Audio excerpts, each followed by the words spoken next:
Malam ini aku dan anakku mengantar suami ke bandara karena dia harus keluar kota. Namun setelah itu anakku melarang untuk pulang ke rumah karena dia mendengar ayahnya sedang merencanakan sesuatu. Ternyata ada rahasia besar yang belum pernah aku ketahui sebelumnya.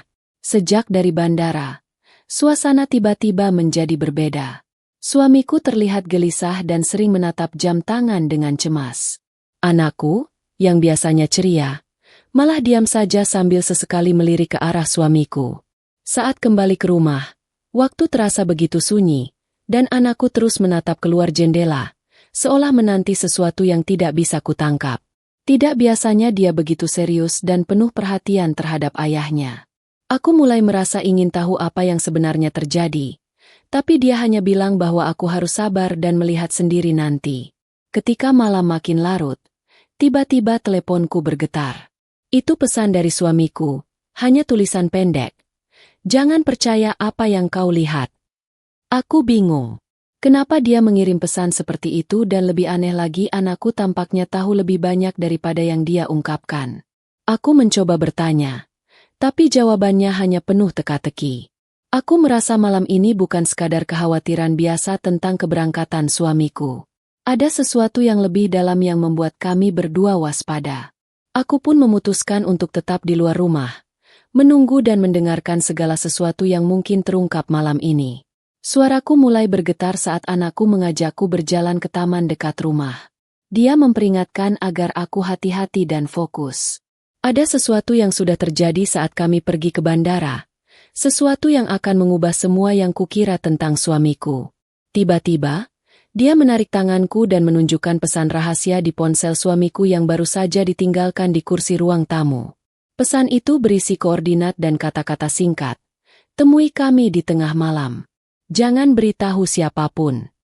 Aku tahu malam ini baru saja dimulai dan rahasia yang akan terungkap jauh lebih besar daripada yang kukira. Aku dan anakku segera mengikuti arahan dari anggota tim itu, berkelok melewati pepohonan gelap dengan hati-hati agar tidak menarik perhatian. Jantungku berdetak kencang. Rasanya semakin berat setiap langkah kami. Dia membawa kami ke sebuah rumah kecil tersembunyi di balik bukit yang biasa dipakai sebagai tempat persembunyian. Di dalam, suasana penuh ketegangan namun ada rasa aman yang sulit dijelaskan. Anakku duduk di pojok ruangan. Matanya tajam mengikuti semua yang terjadi. Tim itu mulai membicarakan strategi berikutnya. Suamiku harus segera meninggalkan kota ini dengan aman, tapi kami, aku dan anakku, harus tinggal sementara dan bersembunyi agar tidak tersentuh. Namun rasa penasaran mengusikku. Apa sebenarnya yang telah dilakukan suamiku sehingga sampai mengundang bahaya seperti ini? Kenapa dia tak pernah bercerita? Aku melihat dari mata anakku sebuah kesedihan dan keteguhan yang tak biasa. Tiba-tiba pintu terbuka. Seorang wanita masuk membawa catatan penting. Dia mengatakan bahwa informasi yang selama ini suamiku kumpulkan mengandung data rahasia yang jika bocor bisa mengguncang tatanan kota. Seketika aku merasa beban semakin berat. Tapi aku tahu kami tak bisa mundur. Anakku memegang tanganku lagi, mengingatkan untuk tetap kuat. Di luar, suara langkah kaki terdengar semakin dekat. Kami segera memadamkan lampu dan bersembunyi. Saat bayangan mulai menyelinap di halaman, aku menarik napas dalam-dalam dan berharap malam ini akan berlalu tanpa bencana. Namun, di sudut hatiku, aku tahu cerita ini baru saja dimulai.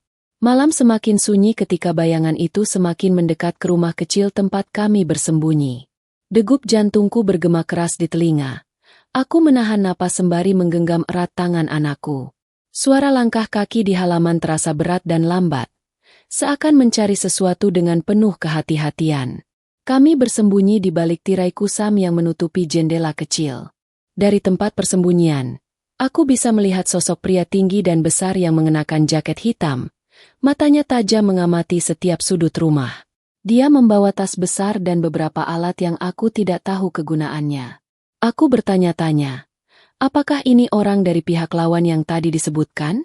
Anakku meremas tanganku lebih kuat. Matanya menatapku penuh ketegasan. Dia berkata pelan, kita harus tetap diam dan tunggu instruksi dari tim. Jangan sampai ketahuan. Beberapa menit berlalu seperti seabad. Hingga akhirnya suara-suara bisikan dari luar membuatku merasa ada rencana yang sedang dirancang oleh sosok itu. Kemudian lampu luar dinyalakan tiba-tiba, menerangi sisi halaman rumah. Aku panik, takut sesuatu buruk akan terjadi. Tapi yang terjadi malah berbeda. Sosok pria itu tiba-tiba berkata dengan nada kasar kepada seseorang di telepon. Kita belum dapat info dari target. Tetap waspada dan jangan sampai dia kabur.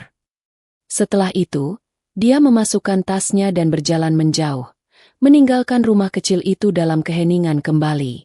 Rasa lega sesaat menghampiri, tapi aku tahu itu tidak akan bertahan lama. Tim yang menjaga kami memberi isyarat agar tetap tenang. Tapi aku sudah mulai mempertanyakan apakah kami benar-benar aman atau hanya bertahan dalam ketegangan yang menunggu ledakan berikutnya. Anakku tiba-tiba berkata bahwa dia ingin berbicara dengan ayahnya lewat ponsel yang ditinggalkan. Aku setuju dan menyerahkan perangkat itu padanya. Sambil menunggu, aku mencoba mengingat masa lalu suamiku. Bagaimana dia dulu selalu terbuka dan penuh kasih. Sekarang semua berubah misterius dan menegangkan. Was-was mulai tumbuh. Aku merasa seolah berada dalam perangkap rahasia yang semakin membelit kami. Waktu terasa lambat, tapi aku siap menghadapi apapun yang akan datang. Malam itu semakin dalam saat anakku sibuk berbicara lewat ponsel yang kami temukan. Aku duduk di sudut ruangan, mencoba mencerna semua informasi yang kami dapat hari ini. Suaranya terdengar tegas tapi hati-hati. Khawatir siapapun bisa mendengar. Aku hanya bisa berharap bahwa apa yang dia katakan bisa membuka jalan keluar dari situasi berbahaya ini. Setelah beberapa saat, anakku menutup telepon dengan wajah yang serius. Dia mengatakan bahwa ayahnya meminta kami tetap di tempat persembunyian sampai dia selesai melakukan sesuatu yang sangat penting di kota lain. Tapi yang membuat aku semakin penasaran, suamiku juga meminta kami berhati-hati karena ada seseorang yang sangat dekat dengan kami yang mungkin bukan sekadar teman biasa. Anakku lalu memperlihatkan sebuah foto yang baru saja didapatkan dari pesan suamiku. Dalam foto itu tampak seseorang yang kami kenal baik. Seorang tetangga yang selama ini terlihat ramah dan perhatian. Hatiku bergetar. Bagaimana mungkin orang yang selama ini kami percaya bisa terlibat dalam masalah besar ini? Aku bertanya pada anakku apakah dia yakin itu orang yang sama. Dia mengangguk pelan dan mengatakan bahwa ada sesuatu yang aneh sejak beberapa minggu terakhir. Aku menenangkan diri dan memutuskan untuk mencari tahu lebih jauh. Dengan hati-hati aku mulai mengingat kejadian-kejadian kecil yang selama ini tidak aku anggap penting. Telepon yang diam-diam dijawab tanpa berkata apa-apa, kunjungan tiba-tiba ke tetangga itu, dan sikap mencurigakan yang muncul sesekali. Semua mulai terhubung membentuk gambaran kabur tapi menakutkan. Aku sadar kami harus waspada dan cerdas. Di tengah semua ketegangan ini, anakku duduk di sampingku dan berkata, "Kita harus tetap kuat, Bu. Ayah pasti ingin kita selamat." Aku mengangguk, menguatkan hati kami berdua. Di luar, suara angin berhembus pelan membawa dingin yang menusuk. Aku menatap ke jendela, bertanya-tanya berapa lama kami harus bertahan dan apa yang sebenarnya menanti di balik rahasia yang terpendam ini. Namun, aku tahu satu hal pasti, malam ini akan mengubah segalanya, dan kami tidak bisa kembali ke kehidupan seperti dulu. Malam bergulir semakin larut, sementara aku dan anakku masih terpaku dalam gelapnya rumah persembunyian itu. Suasana yang tadinya penuh ketegangan kini berubah menjadi hening yang menyiksa. Aku terus memutar balik ingatanku pada semua yang terjadi, berusaha menguraikan benang kusut yang menyelimuti keluarga kami. Beberapa kali aku menoleh ke arah anakku yang tampak lelah, tapi matanya masih menyala penuh kewaspadaan. Dia kemudian bercerita lebih detail tentang pidato singkat suamiku sebelumnya, di mana dia sempat menyebut ada rahasia besar yang akan mengubah masa depan. Aku bertanya-tanya rahasia apa yang sebesar itu. Suamiku ternyata bukan hanya melindungi keluarga, tapi juga berusaha menggagalkan rencana tersembunyi yang selama ini disembunyikan oleh kelompok kuat di balik layar kota kami. Anakku menyebutkan bahwa ayahnya sudah lama diam-diam mengumpulkan bukti dan kesaksian orang-orang yang selama ini menjadi korban manipulasi. Aku merasa bangga, tapi juga takut karena ancaman semakin nyata. Aku berusaha menenangkan diri, tapi tiba-tiba suara ketukan pelan di pintu membuatku melonjak. Semua terdiam. Anakku dengan sigap membuka pintu perlahan dan kulihat seorang pria parubaya masuk dengan ekspresi penuh waspada. Dia adalah salah satu anggota tim suamiku yang jarang kami temui. Tapi kali ini dia membawa kabar sangat penting. Kalian harus segera pindah, katanya dengan suara terbata-bata. Ada sesuatu yang salah. Pasukan bayangan mulai bergerak cepat. Mereka tahu lokasi kalian sekarang. Aku mencoba menahan ketakutan yang menyerang seluruh tubuh. Sementara anakku sudah bersiap. Kami harus pergi malam itu juga. Pria itu menyerahkan peta dan alat komunikasi yang lebih aman, lalu membimbing kami keluar rumah dari rute tersembunyi. Di tengah perjalanan, aku melihat bayangan-bayangan yang seolah mengikuti setiap langkah kami. Angin dingin menusuk tulang, tapi aku terus menggenggam tangan anakku erat agar kami tetap kuat. Pikiran tentang suamiku terus menghantui. Aku berharap dia sedang berjuang di tempat lain, bertarung demi keluarga dan kota kami. Namun pertanyaan paling besar masih menggelayuti pikiranku. Siapa sebenarnya musuh yang kami hadapi dan sampai kapan kami harus bersembunyi dalam bayang-bayang ketakutan ini? Suasana malam itu berubah menjadi labirin penuh bahaya saat kami melanjutkan perjalanan menyusuri jalan setapak gelap yang memang jarang dilalui orang.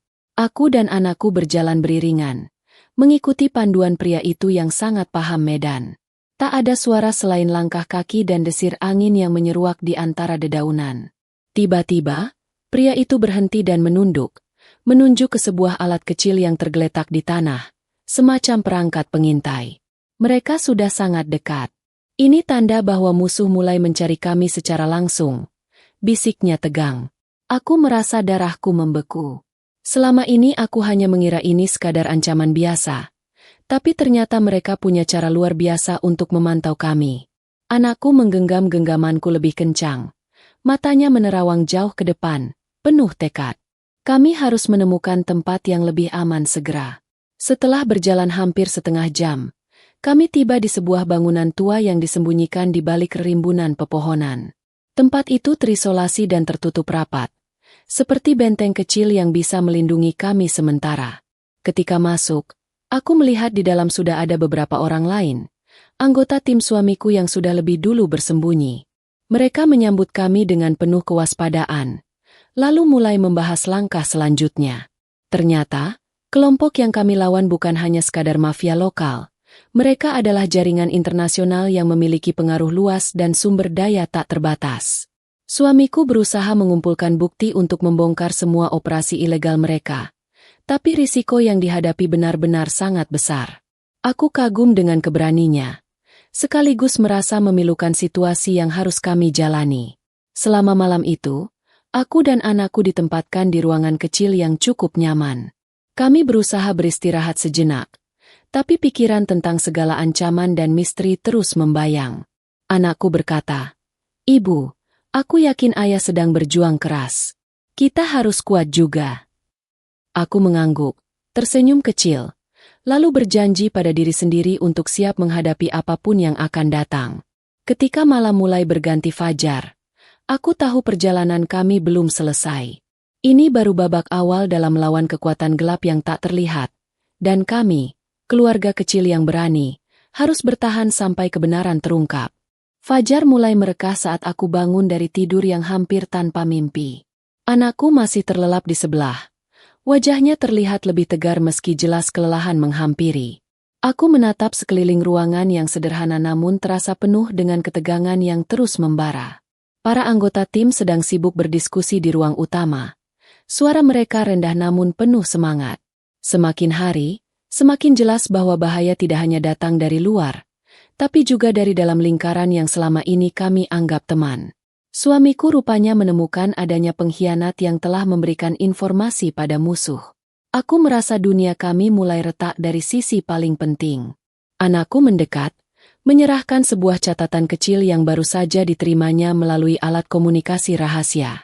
Isinya adalah kode yang sulit dimengerti, tapi aku tahu itu sangat krusial. Aku dan anakku mencoba menguraikan makna di balik kode tersebut dengan bantuan salah satu anggota tim yang ahli dalam enkripsi. Setelah beberapa jam, kami mendapat petunjuk lokasi tempat rahasia suamiku berada.